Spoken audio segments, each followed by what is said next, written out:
For 40 years, she was known only as Walker County Jane Doe. Her face was reconstructed, her DNA analyzed, and her story whispered about by generations of detectives. Found murdered on a lonely Texas road in 1980, she was buried without a name, a ghost of the past, a mystery no one could solve. But in 2021, thanks to forensic genealogy and the relentless pursuit of justice, her identity was finally revealed. Her name was Sherri Ann Jarvis, a 14-year-old girl from Stillwater, Minnesota, whose journey to Texas ended in tragedy. This is her story. A story of innocence lost, secrets buried, and a killer still unknown. It was the morning of November 1, 1980, when a truck driver traveling along a rural stretch of Interstate 45 near Huntsville, Texas, spotted something horrifying. Lying on the side of the road was the body of a young girl, naked except for a pair of socks. She had been sexually assaulted, strangled, and brutally beaten. Her body showed signs of restraint, wrists and ankles chafed raw. Her death was violent and personal, the work of someone who wanted to destroy not just a life, but an identity. With no identification, no missing persons report matching her description, and no one coming forward to claim her, investigators gave her a name: Walker County Jane Doe. She was estimated to be between 14 and 18 years old, with brown hair, blue eyes, and a faint southern accent reported by witnesses who had seen her alive the night before.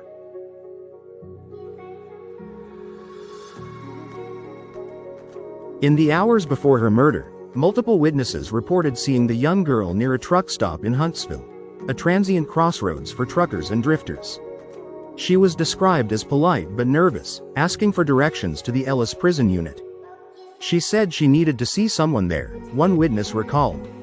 No one knew who she was going to meet, or why a young girl, alone, would be seeking out a Texas prison at night. She told others that she was from the area of Arlington, or Rockport, though neither proved true. Some remembered that she'd mentioned being only 16. Others said she seemed younger, scared, desperate, and lost.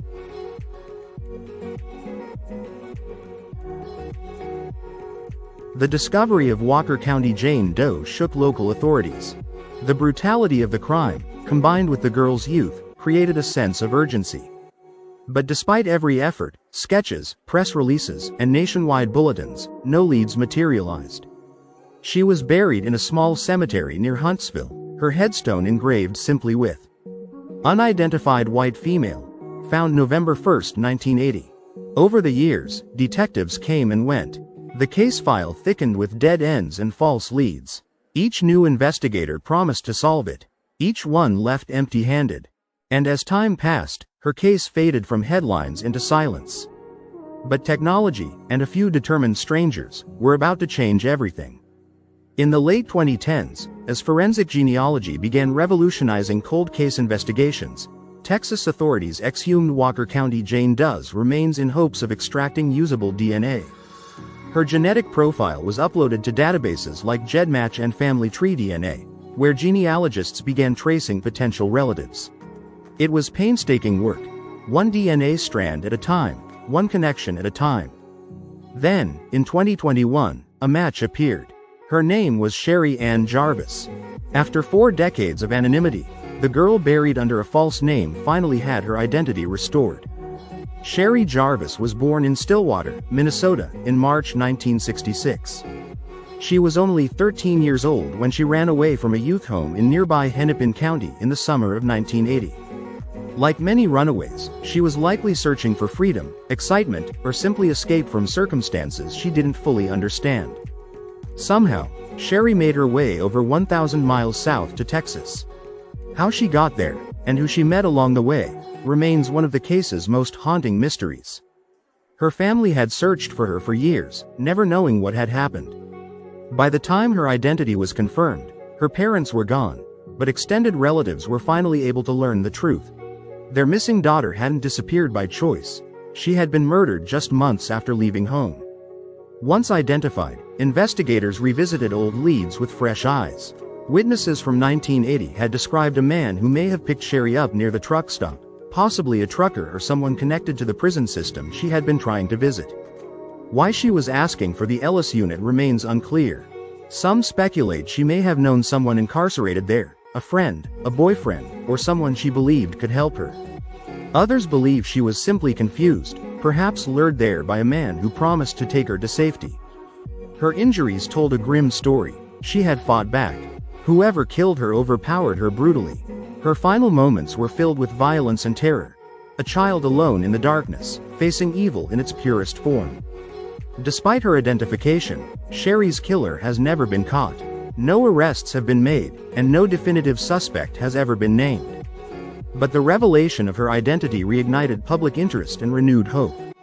Forensic experts are now reanalyzing physical evidence using advanced DNA and fiber technology unavailable in 1980.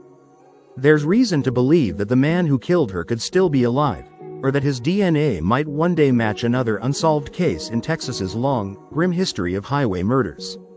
In a cruel twist of fate, the area where Sherri was found, along I-45, would later be known as the Texas Killing Fields, a stretch of highway linked to dozens of unsolved murders of young women and girls.